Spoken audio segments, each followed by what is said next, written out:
Hercule Poirot and the Clock That Kept the Wrong Time. Chapter 1. Death at Langford Chase. The library clock struck 8:15 when Lady Agatha Langford fell dead onto the Persian rug. The metallic sound of the pendulum continued its course, indifferent to the lifeless body lying next to the antique oak desk. Outside, a subtle rain beat against the windows with the constancy of a metronome, as if accompanying the mortal rhythm of that scene.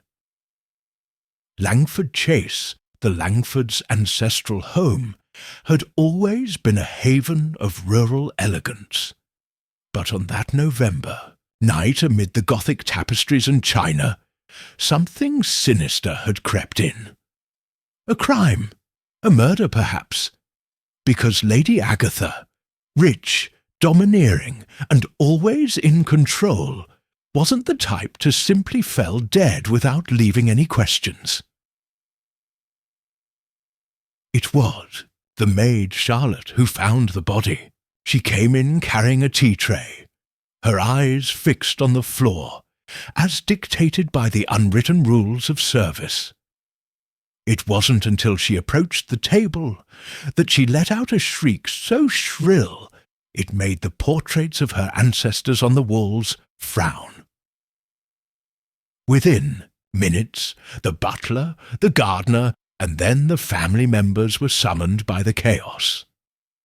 Sir Cedric Langford, the heir apparent, was in the billiard-room. Miss Beatrice Langford, the quiet, high-strung niece, had been in her bedroom embroidering, and Dr. Ambrose, an old family friend and regular visitor, was on the back terrace smoking his trusty pipe. The town doctor, summoned immediately, pronounced a potential cardiac arrest, though he seemed unconvinced. "We'll have to wait for the autopsy," he murmured, while everyone's gaze shifted to the library clock, which was still reading 8:15. Only that wasn't the real time. In fact, every other clock in the house, from the one in the hall to the pendant in the dining room, all agreed on something disturbing. It was 9:05. "She wound it herself every day," said the butler, a bony man with a voice like a rusty rattle. "The clock never runs slow." The local police arrived promptly. They questioned, took notes, and theorized. But when it came to a death in an aristocratic mansion, especially with a considerable fortune at stake, there was always someone willing to resort to more precise methods. And so it was that, 2 days later, an elegant black car pulled up at the gates of Langford Chase. A short man with a flawless moustache and a perfectly tailored suit stepped out. He wore leather gloves, carried a thin cane that he used more for style than necessity, and wore an expression of serene interest on his oval face. "Messieurs and mesdames," he said in a melodic voice upon being greeted by the family and officers, "I am Hercule Poirot. I have come to observe what is not seen, and to listen to what is not said." Everyone looked at him with a mixture of relief and reservation. Inspector Dorel, a robust and practical man, couldn't help but frown. "We don't believe there's been a crime, Monsieur Poirot. The doctor says it could have been a heart attack. Nothing definitive yet." Poirot inclined his head with a polite smile. "Ah, but in cases like this, monsieur, there is always something definitive, even if it is not always visible to the naked eye." As he spoke, his eyes rested briefly on the library clock. His index finger was raised slightly, as if in greeting, a clock that shows the wrong time. "Ah, that's very interesting in my experience. When time goes awry, it usually indicates that someone wants to alter the natural sequence of events." An awkward silence fell over the room. Miss Beatrice flinched. Sir Cedric cleared his throat nervously, and from a corner the butler looked down. Poirot turned politely to everyone. "If you don't mind, I'd like to talk to each of you, calmly, separately, and then perhaps look around the library. Sometimes the answers aren't in the words, but in the details others dismiss." And so, with his pace measured and his mind already moving, Poirot began to deploy his little grey cells within Langford Chase. There was a death, there was a clock that lied, and there were people, each with their own secrets. The game had begun. Chapter 2. Interviews in the Rain. The persistent rain continued unabated the following day, as if Langford Chase were wrapped in a cloak of suspicion that the weather itself refused to dissipate. The drops rhythmically tapped the windows, as Poirot, impeccably dressed in his light grey suit, sat down in the small blue drawing-room, a room with low ceilings and faded tapestries, where he had requested to receive every member of the household. On a side table, a black-covered notebook waited. Poirot didn't write a single line. For him, the important details lived not in ink, but in pauses, in gestures, in half-truths. The first to be summoned was Sir Cedric Langford, the deceased's immediate nephew. Tall, blonde, with a strong jaw that seemed sculpted for military posts. He never held. He sat opposite Poirot with a mixture of condescension and tension. I don't mean to sound disrespectful, Monsieur Poirot," he said, crossing his legs with casual arrogance, "but I don't see what more can be learned. My aunt was an elderly woman. She died. End of story. And yet you are here, monsieur, in this chair." Poirot replied with a raised eyebrow. If everything was so clear, why bother coming all the way from London? Cedric didn't respond immediately. He smoothed his pants with a nervous hand. "I was in the billiard-room. You can ask James, the gardener. He came by to get firewood just before 9. He saw me." Poirot inclined his head. "And your relationship with Lady Agatha, was it cordial?" Cedric smiled mirthlessly. "Let's just say it was complex. My aunt had strong opinions about how the estate should be run, and about my friends. But that's nothing new. We had differences, yes, but doesn't everyone have differences with their relatives?" Poirot dismissed him politely. As soon as the door closed, he whispered to himself, "A young man who tries to appear indifferent, but whose eyes contradict him. Curious. The next one was Beatrice Langford, the deceased's niece-in-law. In her early 30s, slim, with a soft voice and a distant gaze. Her long skirt trailed discreetly across the carpet as she sat, her hands braided like sailor knots. "Where were you at the time of death, mademoiselle?" inquired Poirot gently. "In my room, embroidering. Ask Charlotte, the maid. She brought me tea at 8:30 and left me there. I didn't go out." Poirot looked at his fingers. Thin, yes, but with a small red prick on the thumb. Embroidered with discipline, no doubt. And how did he get along with Lady Agatha?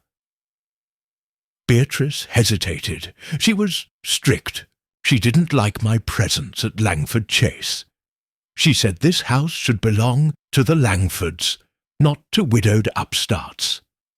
But I have nowhere else to go. I married her nephew, Charles. He passed away 3 years ago." Poirot nodded, respectfully. "My condolences, mademoiselle. Loss creates long shadows. And sometimes in those shadows feelings go awry." The woman paled, as if an invisible gust of wind had passed through her. She said nothing more.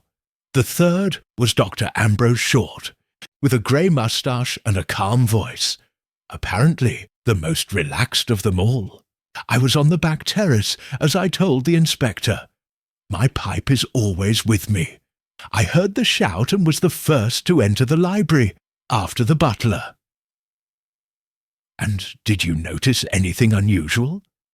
Only the library clock was wrong. Agatha was obsessed with punctuality. I thought it was odd that it was out of date. Poirot fixed his gaze. And you, Doctor, thought Lady Agatha's health was stable. Basically, yes. High blood pressure maybe, but nothing critical. If you ask me, something startled her. Something major. Or someone, suggested Poirot in a low voice. Ambrose shrugged. I can't say for sure. But Agatha had enemies, although they weren't always who you imagined. An hour later, Poirot got up from his armchair and walked toward the library.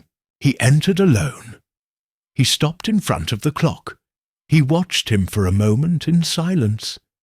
Then he murmured, "A clock that's running slow, or that someone turned slow. Why? To alter the time of death, or to construct an alibi?" He opened his notebook. This time he wrote a single word on the first page, motivation, and then he closed the lid with an almost ceremonial click. Chapter 3. Too perfect an alibi. On the third day of his stay at Langford Chase, Poirot requested a visit to Lady Agatha's personal study. It wasn't the library where the body was found, but a smaller room lined with account books, letters, and meticulously organized stationery. There, Lady Agatha had ruled her family empire with an iron fist and a sharp pen. Poirot, accompanied only by the butler Tilly, a man of indeterminate age and a stony face, inspected every corner without touching anything yet. Mr. Tilly, who had free access to this room? Only Lady Agatha. Sometimes Mr. Cedric came in, but always with her permission. I came to clean or deliver mail under her instructions. No one else had a key. And the letters? Did you usually correspond regularly? Yes, monsieur, especially with his lawyers and his confessor. But lately he'd been writing a lot in private. He locked his door more often than usual. Poirot bent over the desk. There was a clean inkwell, a quill pen with no recent traces of use, and a stack of unmailed envelopes. One was partially written, still inside the typewriter. He read it silently. He only managed to make out one sentence before the tape faded away. If something happens, to me the will should be reviewed. Poirot tilted his head. The note wasn't dramatic, but practical, direct.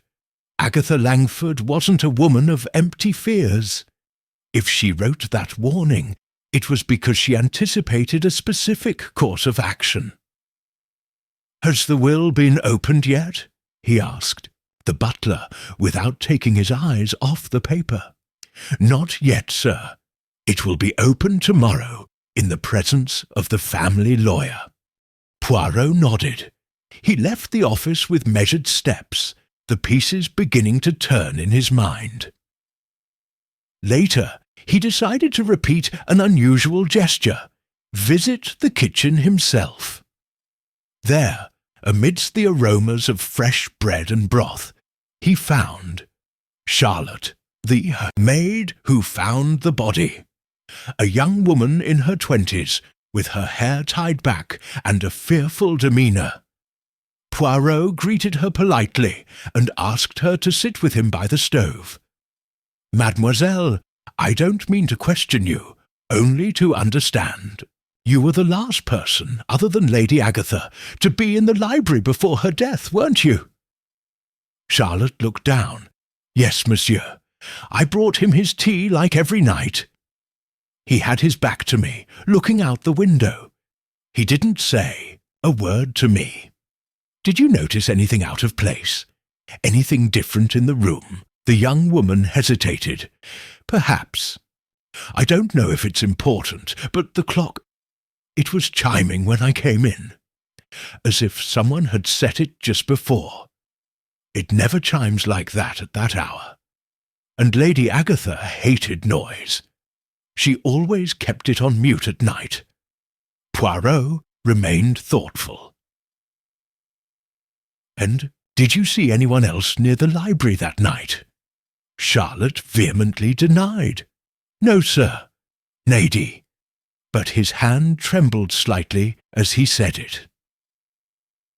That same afternoon, Poirot asked to speak with Gardener James, a man of simple manners, rough hands, and an honest expression. He got straight to the point.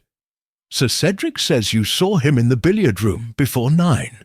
Is that correct?" "Yes, sir. I came in to get some firewood. He was there alone. He was looking out the window. He just nodded at me." Poirot nodded. "Do you remember the exact time?" James frowned. "Well, I had finished pruning at 8:40. I walked to the woodshed, washed my hands, and went into the house. It must have been 5 to 9 when I saw him." A silence hung over him. Poirot gave him a faint smile. "Thank you. You've been very helpful." That evening Poirot went for a short walk in the back gardens, protected by his long cloak and round hat. He walked slowly, not to clear his head, but to think.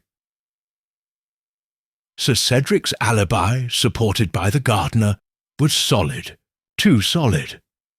Cedric knew James would see through it. What if told with it?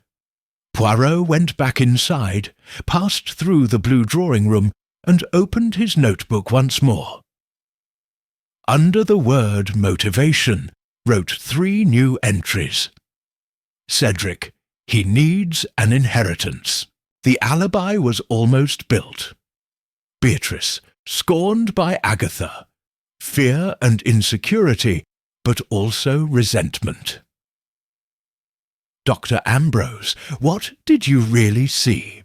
And why are you so sure it was a scare? Then he wrote down one more word, underlined twice. The clock. Because a clock doesn't lie on its own. Someone wanted it to show the wrong time. The question was, why hide it when Lady Agatha died? Poirot didn't have all the pieces yet, but the puzzle frame was already in place. Chapter 4. The Whisper of the Documents. The 4th day dawned with a thick fog enveloping Langford Chase, like a smoke-screen that refused to dissipate. It was a silent, expectant morning. In the dining room, cutlery timidly clicked on the china as the residents avoided eye contact. Everyone knew that Lady Agatha's will would be opened that day. At 11 o'clock sharp, he arrived. Mr. Ellingham, the Langford family's solicitor for over 30 years. A thin, economical man with a worn leather briefcase that seemed as old as his professional loyalty. Poirot greeted him courteously, and Ellingham, recognizing the famous detective, offered him a measured smile. "I must admit, Monsieur Poirot, that I didn't expect to find you here," he said as he opened the briefcase. "But if anyone can unravel this mess, it will surely be you." In the music room, everyone gathered. Sir Cedric settled into an armchair near the fireplace. Beatrice, her fingers interlaced in her lap, seemed ready to disappear into her gown. Dr. Ambrose remained standing by the window. Charlotte and the butler, although invited to leave, waited in the anteroom not far away. Ellingham opened the will and began to read in a clear, slow voice. The distribution was concrete, unsentimental. To my niece-in-law, Beatrice Langford, I bequeath a life pension of £600 per year and residence at Langford Chase until she remarries. Beatrice looked down. It wasn't despicable, but it wasn't freedom either. To Dr. Rupert Ambrose, my loyal friend and adviser, I leave my collection of first editions and a sum of £200. Ambrose nodded expressionlessly. And to Mr. Cedric Langford, my immediate nephew, I bequeath Langford Chase in its entirety, along with the family inheritance, accounts and investments. Cedric didn't hide a slight smile. Poirot, from a corner, watched him closely, but the gesture was so brief that it would have gone unnoticed by anyone who didn't carefully examine details. It was then that Ellingham added something else. And finally, in an enclosed letter, dated last Monday, he took out an envelope, sealed with dark blue wax. Lady Agatha left instructions that an imminent revision of the will, not yet notarized, but dated and signed, be communicated. A silence fell like a slab. A check-up? Beatrice asked quietly. Ellingham nodded. Yes. In it, he expressed his intention to reduce Sir Cedric's stake, citing concerns about the estate's management. He never formalized the change legally, but the document is dated 2 days before his death. Sir Cedric shifted in his seat. That's invalid. It's just a draft.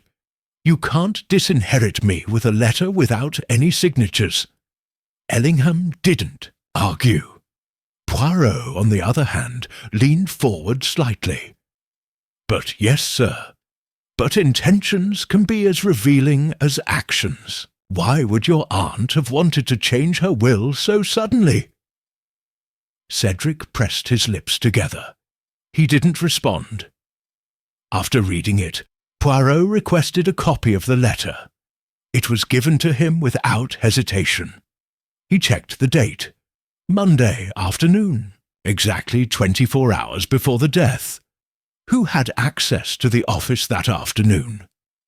Just Lady Agatha. No one else. It was just a normal day, the butler said from the doorway. And when was the last time Lady Agatha was seen alive by anyone outside the staff? Poirot continued. Dr. Ambrose, Charlotte replied without hesitation.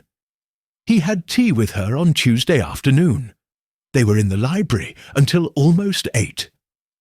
Ambrose raised his eyebrows. That's true. We talked about personal things. She seemed tired, nervous even. She told me she felt something wasn't right in the house, that there was someone hanging around where they shouldn't. And you didn't ask what he meant? Of course. But that's how Agatha was, cryptic. I assumed she was referring to the changes she was considering to her will. Poirot didn't reply, but his eyes shone slightly, as if an invisible thread were beginning to reveal itself in the fabric of mystery. That afternoon, he returned to the office and asked to be alone. An hour later, he appeared in the library and examined the clock again.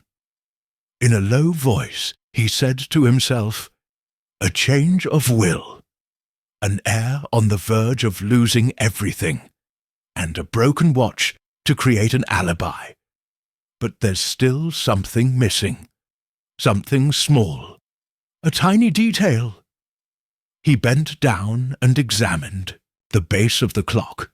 Turning it over, he discovered a barely perceptible imprint on the polished wood. A faint grease stain, as if from careless fingers. He smiled.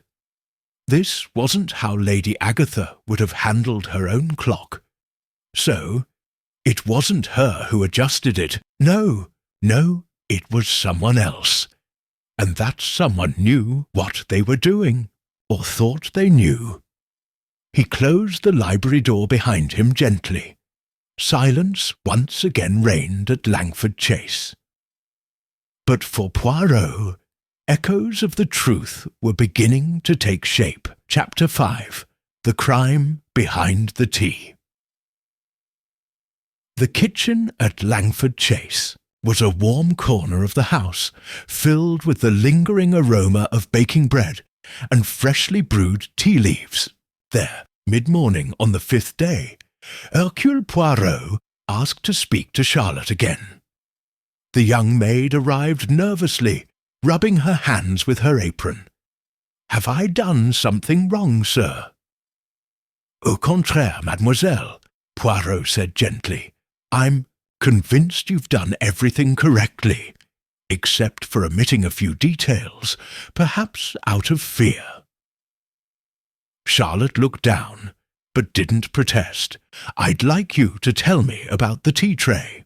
Did you prepare it on the night of the crime?" "Yes, sir, as always. 2 lumps of sugar, a splash of milk, same as every night." "And what cups did you use?" Charlotte seemed surprised by the question. "The cups from the blue china service. There's ones Lady Agatha used at night. She always put 2 out in case someone joined her." Poirot nodded slowly. "And that night, were there 1 or 2 empty cups on the tray when they found the body?" Charlotte hesitated. "No, 2. Both cups were empty. I took them away myself when the police arrived. I thought it was no big deal." Poirot stood up slowly, his gaze fixed on nothing. 2 cups, 2 people, but Lady Agatha hadn't mentioned expecting a visitor that evening. "Mademoiselle, did you serve the tea yourself?" Charlotte nodded, but then added hesitantly, "I didn't make the water. The water was already ready. When I went down to the kitchen, the kettle was hot, as if someone else had turned it on before. I thought Mr. Tilly or someone had done it by mistake. I didn't question it." Poirot smoothed his moustache. "And did you notice anything strange about the taste of the tea?" "I didn't try it, sir." Poirot thanked the young woman and headed off to the coroner's office, with whom he had arranged a quick consultation. Lady Agatha's body had already been transported to the city for a full autopsy, the preliminary results of which arrived that same afternoon. Dr. Henderson, a man with a dry manner and always fogged glasses, wasted no time. "He died of poisoning, Monsieur Poirot, without a doubt.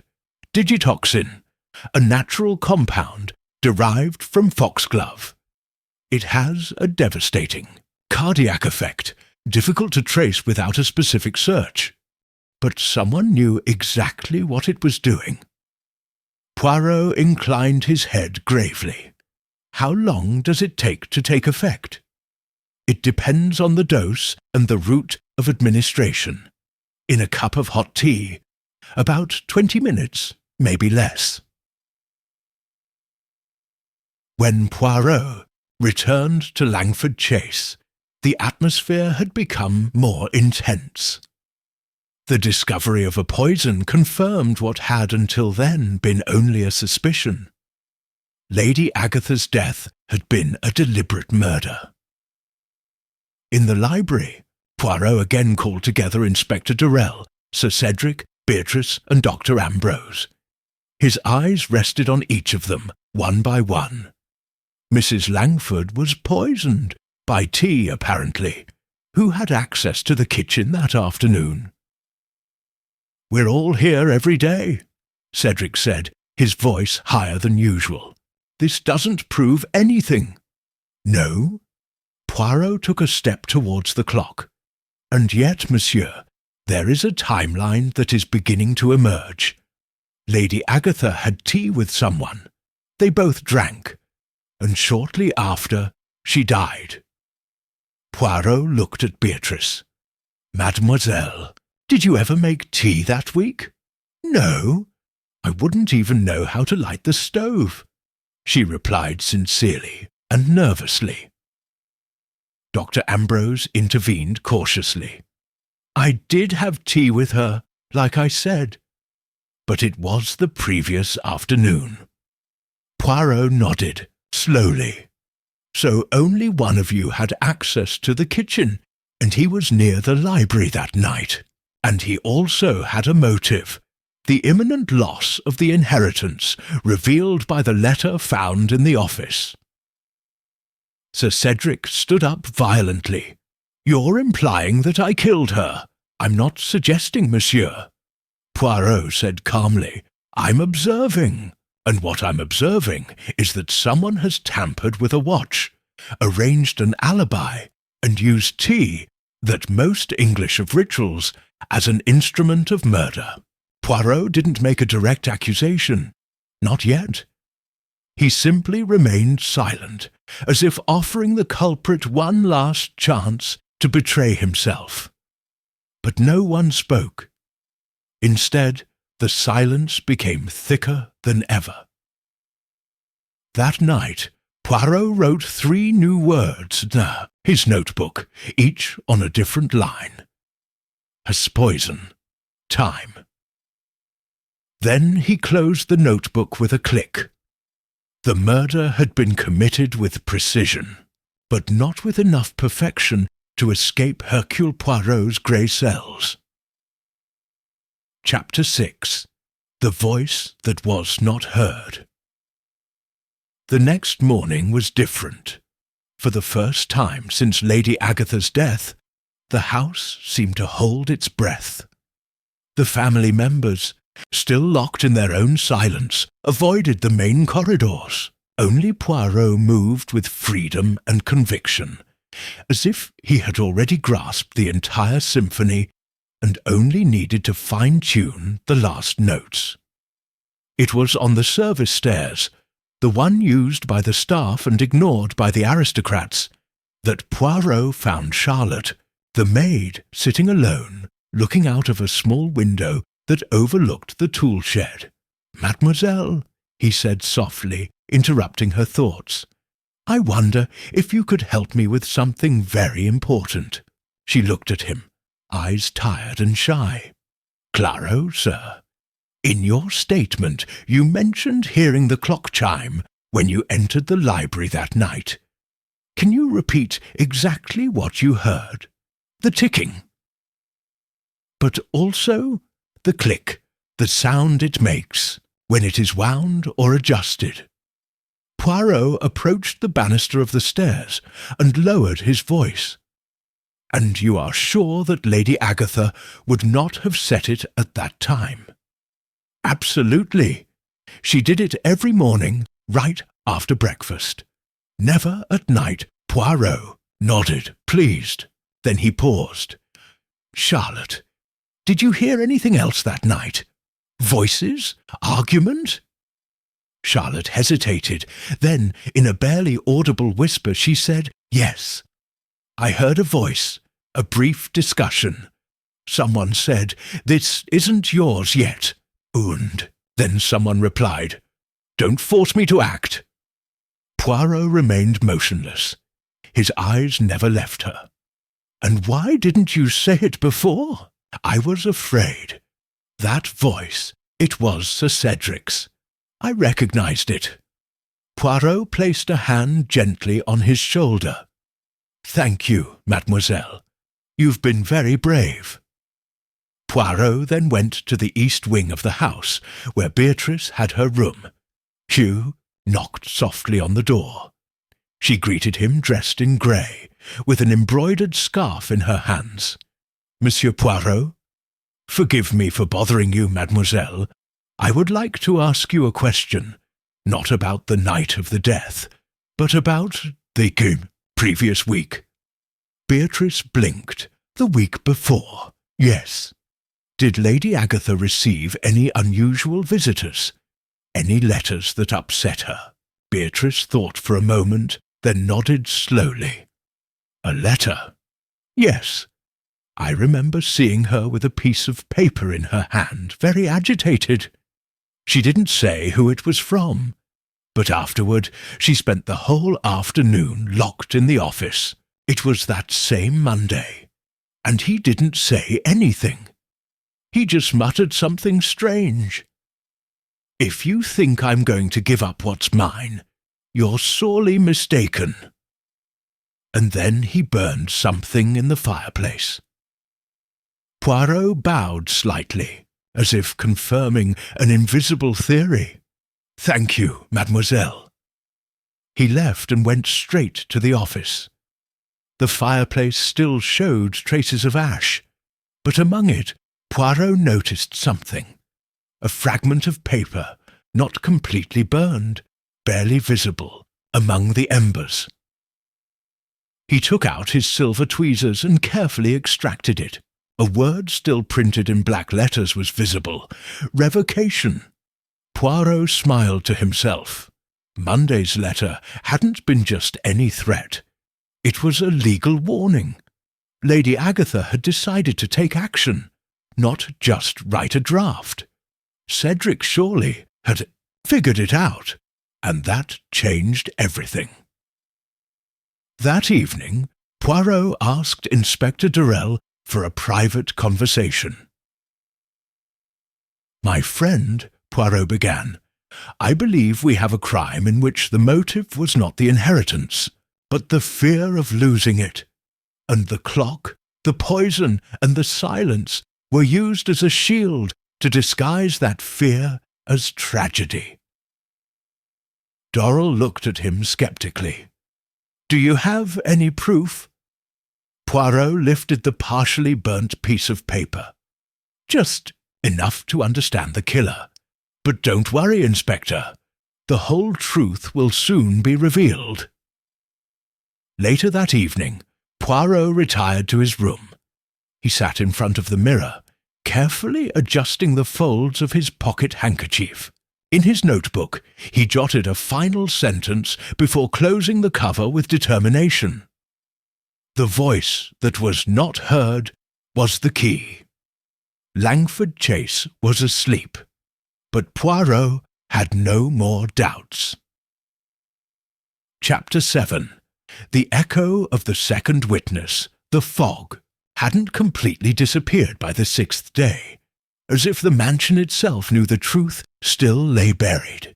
Poirot, however, walked with an air of growing clarity, like an actor approaching the climax of his act, aware of every line yet to be spoken.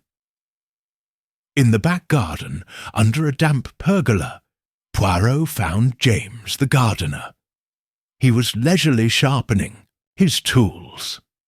Upon seeing him, he stood up immediately, wiping his hands on his canvas apron. Monsieur Poirot? A moment of your time, sir. Nothing more. The gardener nodded. Sure, you say. On the night of Lady Agatha's death, you said you saw Sir Cedric in the billiard-room around 5 to 9. Are you sure of the time? James frowned uncomfortably. Yes, or so I thought. I had just finished gathering firewood. Poirot raised an eyebrow. Or is that it? Thought, did you remember anything else? The gardener hesitated. He lowered his gaze, his tone becoming more cautious. I've been thinking. When I walked into the room, Sir Cedric was already there. He greeted me, but his hair was damp, as if he'd just washed it. I didn't notice that before. Poirot bowed slightly. And that seems important to you now? James swallowed. Maybe, because when I went to drop the firewood off at the shed, before entering the house, I heard hurried footsteps in the west wing. They sounded loud, like someone running. I didn't see it, but it seemed strange to me. What time was that exactly? It must have been 8:45. I remember because I saw the light in the village church. Its bell tower marks the hour with a flickering light. It always starts twinkling at that time. Poirot nodded slowly. His grey cells were crackling with activity. The footsteps, the wet hair, the deliberate attempt to construct an alibi. Thank you, sir. It's been more helpful than you can imagine. Shortly afterwards, Poirot went to the study of Dr. Ambrose, who spent his evenings reviewing an old copy of forensic medicine in a corner of the reading room. "Doctor, would you mind accompanying me to the West Wing for a moment?" Ambrose, curious, accepted without protest. They walked in silence down a quiet corridor to a side door that led to a secondary staircase. "This staircase," Poirot explained, "connects directly to the guest bathroom on the second floor. Curiously, this is where the water was still hot, the butler informed me, isn't it?" Ambrose nodded. "Yes, he told me." Poirot turned to him. "And yet no one admitted to using it. I wonder then, who washed in a hurry that night, and why?" Ambrose narrowed his eyes. "Are you implying that the killer tried to erase evidence?" "Exactly," Poirot replied. "A poison like digitoxin leaves no smell, but handling it does. If someone used gloves or mixed them with utensils, they would have needed to clean themselves, urgently. And if they also had to be somewhere else at 9 o'clock, well, the bathroom is convenient, right?" Ambrose said nothing for a moment, then softly, "Do you think Sir Cedric used that bathroom?" "I think Sir Cedric made a miscalculation," Poirot said calmly. "He thought of poison. He thought of the alibi. But he didn't think that someone would have heard footsteps, or that the hot water from the tap would be a clue." Back in the study, Poirot asked to see the legal documents again. Ellingham, the lawyer, handed him a small folder he'd forgotten at the bottom of a drawer. Inside, he found a sealed letter with faded initials. The letter was addressed to a certain Mr. Jonathan Orville, a name that had not been mentioned by anyone. "Who is this?" asked Poirot. Ellingham frowned. "A London financier. Lady Agatha was considering signing over some of her property to him. I believe he owed Sir Cedric an outstanding debt. Perhaps that's why she wanted to protect her assets." Poirot examined the signature. The letter was written 2 days before the murder, and that explained even more. Lady Agatha wasn't just going to change the will, was going to make public Cedric's embezzlement of money an even stronger mobile. As Poirot left the room, Inspector Durrell intercepted him. "Anything new?" Poirot smiled at him serenely. "Oui, Inspector. The killer has already spoken, not with words, of course, but he's left traces on every corner." That night Poirot asked to summon everyone to the library the next morning. "It's time to round up the suspects, Monsieur Durrell. Tomorrow the facts will speak for themselves. The final performance is about to begin." Chapter 8. The Meeting in the Library. The morning of the 7th day arrived with unexpected clarity. The sun, for the first time in almost a week, timidly broke through the clouds, as if the sky itself was preparing to witness the long-delayed resolution. At Langford Chase, the clocks were striking 10 o'clock when all those involved were summoned to the library by Hercule Poirot. The scene evoked something theatrical. The living room, a silent witness to the crime, had been meticulously arranged. The open curtains let in light, which fell on the desk where Lady Agatha had been found dead. Over the mantelpiece, the clock, now corrected, showed the exact time, without lies. Sir Cedric, his face tense and jaw set, occupied the central armchair. Beatrice, pale but serene, remained near the window. Dr. Ambrose, his arms crossed, seemed to watch without blinking. Charlotte and the butler waited in the corner, attentive but silent. Inspector Durrell stood beside Poirot, his notebook in hand. Poirot took a few steps forward. His voice was clear, controlled, and without a trace of drama. "My lords and ladies, I thank you for your presence. As you know, Lady Agatha's death was initially presented as an accident, or perhaps a natural death. But we soon discovered it was a premeditated murder, carefully orchestrated. A crime committed with a cold, calculating mind, and deeply motivated by the fear of losing what was not yet hers. The silence was dense. Lady Agatha was poisoned with digitoxin, a powerful compound poured into her cup of tea. But the crime doesn't end there. The clock in this library was tampered with, setting it back 20 minutes. This was done to throw off the actual time of death, and thus protect an alibi. Poirot walked slowly around the room. The killer had to make sure that at 9 o'clock, when the body was discovered, it would appear that Mrs. Langford had still been alive 20 minutes earlier. Why? Because in that interval he had to be viewed by someone, an accidental witness whose presence wouldn't raise suspicions, the gardener. James lowered his head slightly. Sir Cedric Langford was seen in the billiard-room around 5 to 9, but Mr. James recalled that just before that he heard quick footsteps near the west wing, and then he saw Cedric with his hair still damp.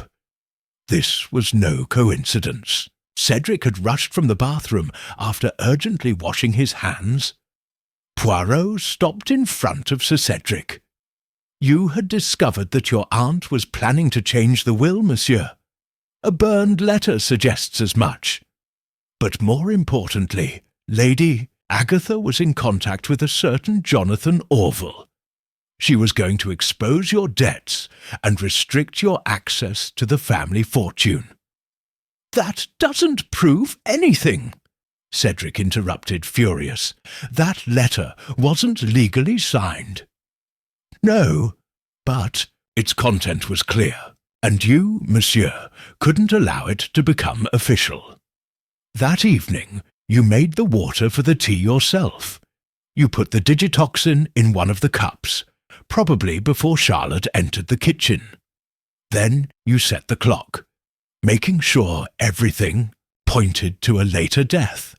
You can't prove that. There are no witnesses." Poirot calmly raised a hand. Miss Charlotte heard his voice arguing with Lady Agatha. "Don't force me to act," a phrase that, in retrospect, sounds more like a threat than a plea. Cedric stood up, his face flushed. "That maid is lying. I didn't kill her. Enough!" Inspector Dorrell intervened. "You lied about your whereabouts. You tampered with evidence. And now we have direct testimony." Beatrice, until then mute, stood up cautiously. "I heard something that night, too," he said quietly. "A thud, like a cup had been dropped. It was before 9 when I was passing by in the hallway. I didn't mention it because I thought it was part of the night shift. But now I understand that was the moment of the crime." Poirot nodded. "Thank you, miss. The final piece, the inspector. approached Sir Cedric. "Pending the completion of the final autopsy and forensic analysis of the kettle, I am detaining you on suspicion of premeditated murder." Cedric paled, and for a moment he seemed to crumble. But instead of fighting, he lowered his gaze, trapped not by irrefutable material evidence, but by the logical and relentless reconstruction of the facts. Poirot watched the scene without amusement. His expression was sober, as if he knew that every crime, no matter how brilliantly solved, leaves a rift in the souls of everyone involved. "The perfect crime, monsieur, doesn't exist," he said softly, "because there's always something, a forgotten voice, a misplaced cup, a clock that doesn't quite lie." And with that, the mystery began to unravel. But there was still one last thought.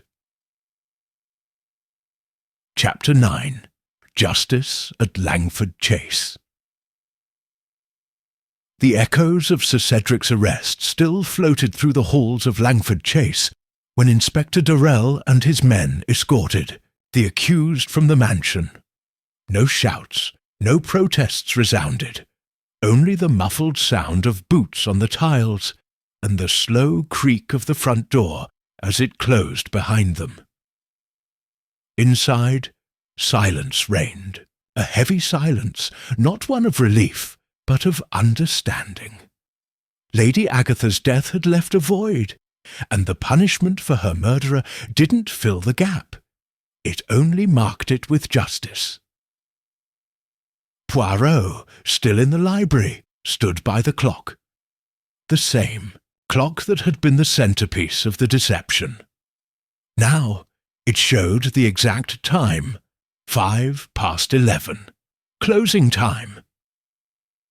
Beatrice was the first to break the silence. She approached Poirot with soft steps, as if afraid of disturbing an invisible ceremony. "Thank you, Monsieur Poirot. I don't know how you did it, but you did." Poirot turned to her with a kind expression. "It wasn't just my work, mademoiselle.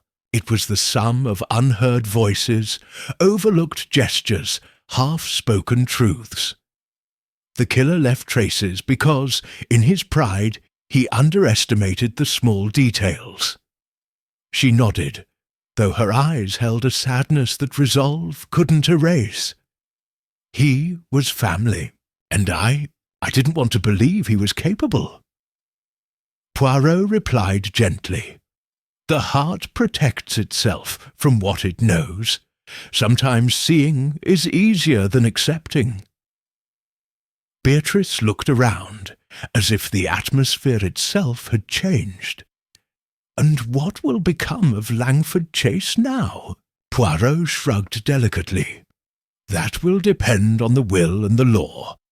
But if I may suggest, this place needs fewer secrets and more light." Before leaving, Poirot passed by Lady Agatha's office one last time. He looked at the desk, the neatly stacked books, the empty chair, not with nostalgia, but with respect. In the top drawer, the draft of the New Testament still lay. "She tried to do the right thing," Poirot said quietly. "Only she didn't have time." On his way out, he passed Butler, Tilly, who bowed his head slightly. "Monsieur Poirot, the house thanks you for your justice. Lady Agatha had enemies, but also silent allies." Poirot gave him a brief smile. "The house doesn't speak, monsieur, but it does watch, and sometimes that's enough." As Poirot collected his suitcase in the hall, Charlotte approached timidly with a small wooden box in her hands. This belonged to Lady Agatha. She guarded it jealously. She said it should only be opened when everything was over. Poirot took the box with curiosity. He opened it slowly. Inside, he found an old portrait. a young woman with a steady gaze, holding a dark-haired child in her arms. On the back, in faded ink, was the inscription, "My sister Eleanor and her son Cedric. May I never forget him." Poirot closed the box without another word. The tragedy lay deeper than it seemed. Perhaps Lady Agatha had protected Cedric all his life, only to be betrayed in the end by the same blood ties. When the car that would take him back arrived at the entrance, Poirot took one last look at the mansion. "Langford Chase has lost his watch," he murmured, "but perhaps now it will begin to keep new time." With the sun timidly peeking through the autumn trees, Hercule Poirot walked south, leaving behind a less quiet house and a truth finally revealed. Chapter 10. The End of Silence. The train departed from Middleford Station with its distinctive long whistle, winding through the English countryside toward London. In one of the private compartments, Hercule Poirot sat by the window, his coat neatly folded beside him, a small notebook on his knees, and a cup of hot chocolate poured with mathematical precision.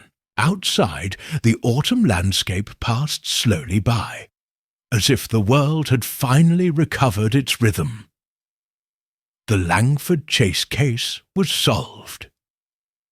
At least that's what the authorities, the local press, already filled with headlines about aristocratic greed, and the mansion's residents thought. However, for Poirot, the full truth was rarely limited to finding the culprit. There was something else. With the pad of his finger, he stroked the cover of the notebook before opening it. There, beneath the case notes, was a final line written, in firm ink. "Truth isn't always justice, and justice doesn't always heal." Poirot closed his eyes for a moment, remembering Beatrice's face as she looked at the lit fireplace in the library. There was no joy in the resolve, only a resigned, calm Langford Chase would still stand, but not the same. The old structures had begun to crack, and Cedric Langford, though now in custody, wasn't simply a murderer. He was the product of inherited secrets, unrequited affections, and an upbringing where blood counted more than kindness. Poirot sipped his hot chocolate with a gesture of absolute control. Then he took a letter from his inside jacket pocket. It was the document found in the wooden box, the photograph of Eleanor and her son. What Lady Agatha had kept was not out of affection, but because Blame Cedric wasn't his nephew, but his illegitimate son, born of silence, raised as a nephew for social convenience, and then moulded in his image without ever being told the truth. Did Cedric love her, or did he hate her for what she never told him? Poirot would never know. But he understood well that the deepest crimes didn't begin with poison, but with omissions. A soft tap on the compartment door interrupted him. It was a young train conductor. "Is everything all right, Monsieur Poirot? Do you need anything else?" "No, thank you, my friend. Just a little silence, the kind that doesn't hide anything," he replied with a gentle smile. The young man withdrew, and Poirot returned his gaze to the landscape. The fallen leaves, the bare trees, the empty roads. It was all part of the inevitable cycle: life, betrayal, truth, and oblivion. Finally, with the tip of his pencil, he wrote one last sentence at the bottom of the page. The clock was wrong, but the heart always knew when it was too late. He closed the notebook, He meticulously put the photograph back in his wallet, and as he did so, he let out a soft sigh. Because even for Hercule Poirot, solving a case didn't always mean restoring order. Sometimes it simply meant understanding that human disorder lay deeper than any crime. And with that, he settled into his seat as the train continued south. The case of Langford Chase was left behind. But in Poirot's heart, as always, the echo remained. Chapter 11. Lady Agatha's Last Letter. 2 weeks after the official closure of the Langford case, a letter sealed with blue wax and bearing the Langford Chase letterhead arrived at Hercule Poirot's London residence. The letter, carefully written in a firm, slanted hand, was addressed to him personally. The postmark was the day after Lady Agatha's death. Poirot, recognizing the stamp, frowned slightly. He opened the envelope with a silver knife, unfolded the paper, and began to read slowly, as if each word might contain a revelation deeper than the case itself. Mr. Poirot, if this letter reaches you, I fear something has happened that only you can unravel with your talent. I suspect that someone very close to me wishes me ill, and that my own past actions, cloaked in duty and shame, may have fueled a grudge that is now turning dangerous. I'm not asking you to save me. If fate has already decided my end, so be it. But I do ask one thing.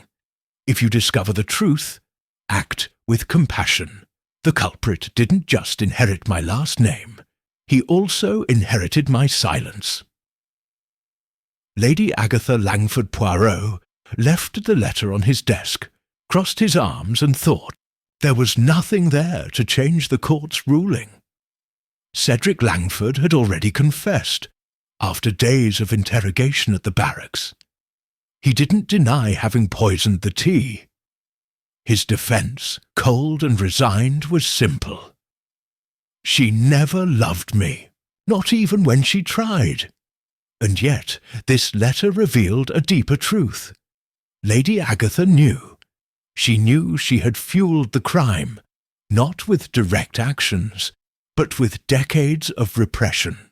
The real crime hadn't begun with the digitoxin, but with a decision made more than 30 years earlier, to pass her son off as a nephew, to raise him in the shadow of guilt.